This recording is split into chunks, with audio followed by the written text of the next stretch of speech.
All right, Alex Tuch of the Buffalo Sabres joins us on the Ray and Dregs Hockey Podcast. Alex, clearly in the thick of the preseason, you've got the regular season looming. You know, from an outsider's perspective, it feels that, you know, a dark cloud that kind of hovered around Buffalo and the Sabres organization for a number of years has pushed away.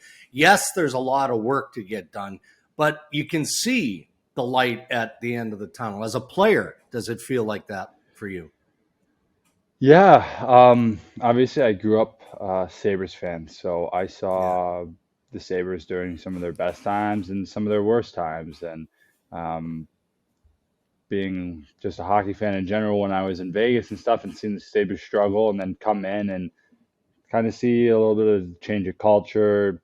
We started winning more. The whole city started getting behind us a little bit more.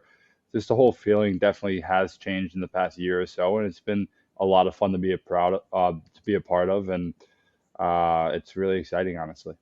When you were traded from Vegas to the Sabres, and there was much made of how excited you were to come back, and because there hadn't been a lot of that because of the struggles the Sabres had had over the previous years, did that feel like pressure, or did you just feel like, man, this is just so great?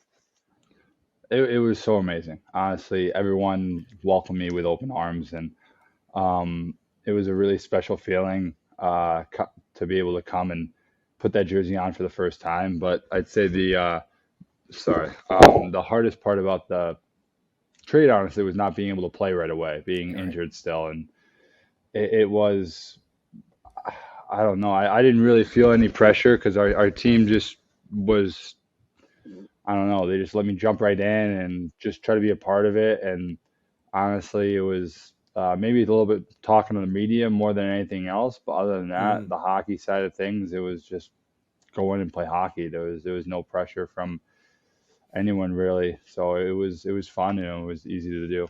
What was it like for for your time in Vegas? You were looked upon as honestly one of the best third line players in the league. Your path was blocked a little bit to more ice time, more responsibility. Now everybody that looks at the Sabres is like, this is the breakout Alex Tuch. Like, does that Mhm. feel different to you? I definitely agree that there's a lot more opportunity here. A lot more playing time. I think I averaged over 18 minutes since coming back from my injury last year, and I do enjoy playing more. Yeah. More playing time usually means more opportunity, and I've been able to play with a lot of really highly skilled players here. Um, Sorry about that. This AirPod is just not staying in right now. We're gonna have to get a Um, trainer to tape I'm that gonna leave that in. one To the out. vest.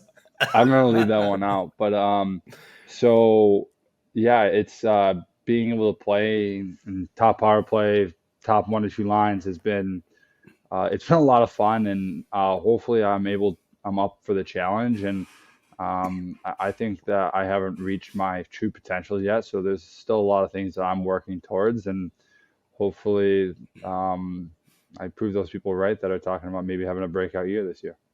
When I look at the Sabres and you see them, they're just somehow you're kind of in the older part of that team. They're so young. Like when Yeah. you when you look at, like, you've got Rasmus Dahlin, who seems to be just on the cusp of stardom. Now you bring in Owen Power. When you look at these young guys, how were you surprised by what they look like? I mean, Power more so because you hadn't seen them yet. And are they the types of players you can build a defense around? Um, well, I think that's a no-brainer to say, yeah, you're building the defense around two first overall picks. I think that that's something that, and they're different too. They're very different players, so it brings in. I mean, you're building around two completely different defensemen, and it's really easy as long as you have the right pieces. Like, I mean, and I think we do, honestly. Guys like Matthias Samuelson, Mm. I think really go uncredited throughout the entire league with how hard he is to play against, and I think how easy he is to play with as a teammate of his. So he's really smart, and he's going to come into his own, and he's going to turn some heads for sure. But um, That's a yeah, huge it's left side been of your defense, by the way. It's enormous. yeah, it is big. But I'm guessing one of the three will probably play some right D and stuff like that. I'm sure it'll get switched around a million times because we got 6 or 7 really good defensemen that can fit into each each spot in the lineup, I think, up and down those three pairs. So, but yeah, it is a little weird being an older guy on the team.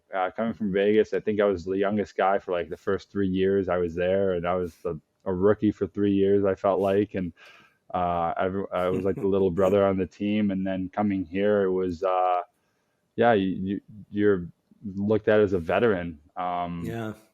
And I'm only 26 years old, but it was something that I think our average age for defenseman was 22 years the last Right. 10 games, and there weren't many guys older than me last year, and there's less older guys this year, so it's definitely been a change. No, you're right. I mean, you're far from grizzled, but is it a tight group now inside that dressing room? And if so, what makes it that way?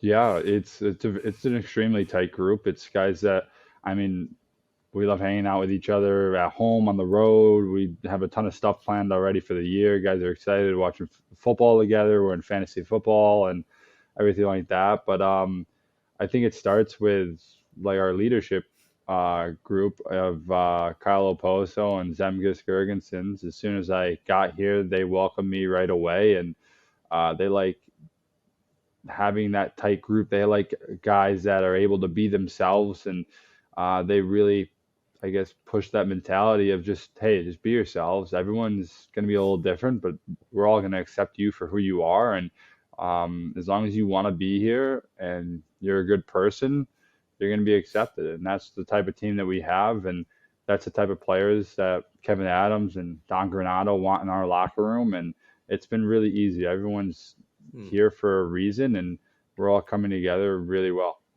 Now, you mentioned Don Granato. Of course, I'm a little biased, my brother-in-law. So, I've known Donnie and the way he views the game, and he wants you guys to attack, and he wants layers of attack, and he wants speed, and he wants quick. And you come from Vegas, where you're at a different portion, or you're at a different part of their evolution. You guys are trying to win a Stanley Cup. You guys are trying to get to the playoffs. Is it a little bit I'm not trying to put a negative blanket on a team in Vegas, but is it freeing a little bit for you to play in a style of like the Sabres are playing? Because it's very noticeable.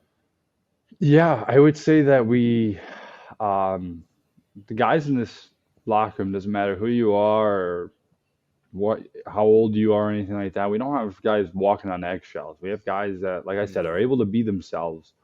As long as you're coming in and working hard, that's all that matters. And like whatever, like you can only worry about what you can control, and that's what guys are worrying about. And it's very light locker room. Everyone can go talk to Don. Everyone can go talk to Kevin. They have a very open door policy, and they're just chatting with guys constantly. And it makes it a lot easier. It makes it feel like, you know what, it's not like, oh, like they're gonna trade me, because Kevin showed it this summer and through the trade deadline last year too that, hey, he's committed to the guys that are in this locker room right now, and he's committed to the development of all these young guys. So I'd feel really good if I was a young guy right now coming up the pipeline with Kevin Adams and Don Granato at the helm there, because they're going to develop, and most of them are going to turn into NHL players because of those two guys and the staff they have around them. So it's really exciting to see.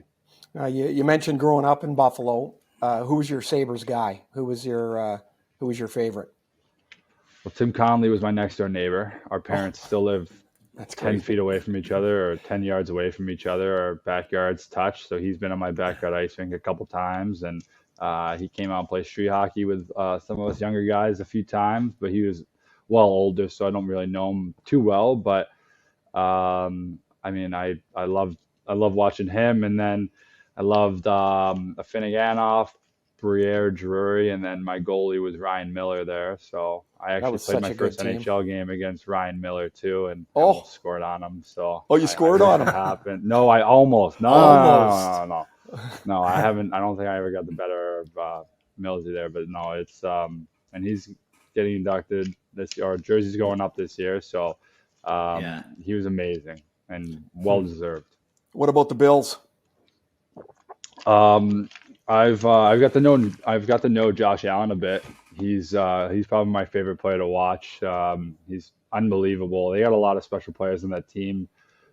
He's probably my favorite right now, and he's been amazing, and the leadership, and we're actually the same age, so it's kind of funny to see. And I'm just like, he's a big human being, and I can't believe we're the same age because he seems like he's got it all figured out, and he's crushing it over there. But I actually went to college with Matt Milano, who was one of their star defenders, and then Tom Sweeney was their backup tight end. So I know a couple of those guys over there too. Huge. So you had a couple of days off in Buffalo, say it's mid-season. And this, look, you're a local guy, so you know the things that you can do and all of that. What are you doing with back-to-back days off in Buffalo mid-season? Ooh. Well, I don't think I'm going out to the golf course. It's a little snowy, and I'm used to that. But I don't know. I think it depends. If it's including my fiance and my dog, we're probably going to the dog park and watching him jump around like a bunny through the snow, or I don't know. There's a lot of really good places to eat. It's a very the food out here is it's hearty. It's not nothing. It's not light. It's not Careful, man. Careful. Like that. No, it's great. I love it. Are you kidding me? When it's cold in the wintertime, but after 2 days off, you're gonna something. Hey, 2 days off, you're gonna be lugging that around first practice back. No, I'll be just fine. Portion. Yeah, But, exactly. Yeah, no, I mean, there's you got to find your little niches around here. We love that. My fiance and I are big foodies, so we love going out to different restaurants, and there's honestly a lot of diamonds in the rough out here. There's a lot of places that are hidden gems, and it's been a lot of fun for us. The Sabres are one of these teams. Detroit, Ottawa, probably New Jersey, and people are starting to be excited about them. Do you guys think about the playoffs, or do you think about just getting going? Because all of us guys, that's what we look at. We look at the end line, the finish line, not the 82 games in the way of it.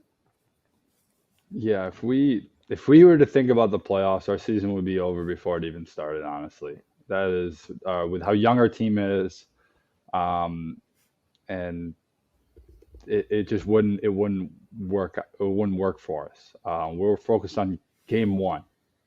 Right now we're focused on our last preseason game against Pittsburgh. We're hoping to have a good final game against Pittsburgh, have the majority of the lineup in, and get going for that first game. And we're looking to make waves this year, but we know it's not going to happen first game or two. It's going to be a long process, but as long as we focus on what's just ahead of us, I think we'll have a lot of success. All right, Alex, we'll let you go here. You just mentioned going for a walk with your dog. Ray and I, the podcast, we're dog lovers, right? I got a Great Dane. Ray, what's your dog? What's Ollie? What kind of breed is Ollie? He's a Cavapoo, Cavalier Spaniel, and a Poodle. Much smaller than your ginormous Tiny, so easier to handle. Great Dane. How about you? Retriever, Lab? What do you got? I got a golden retriever. So of course you Teddy. do. It's got to be. You can't have a little dog. You just can't. Can you?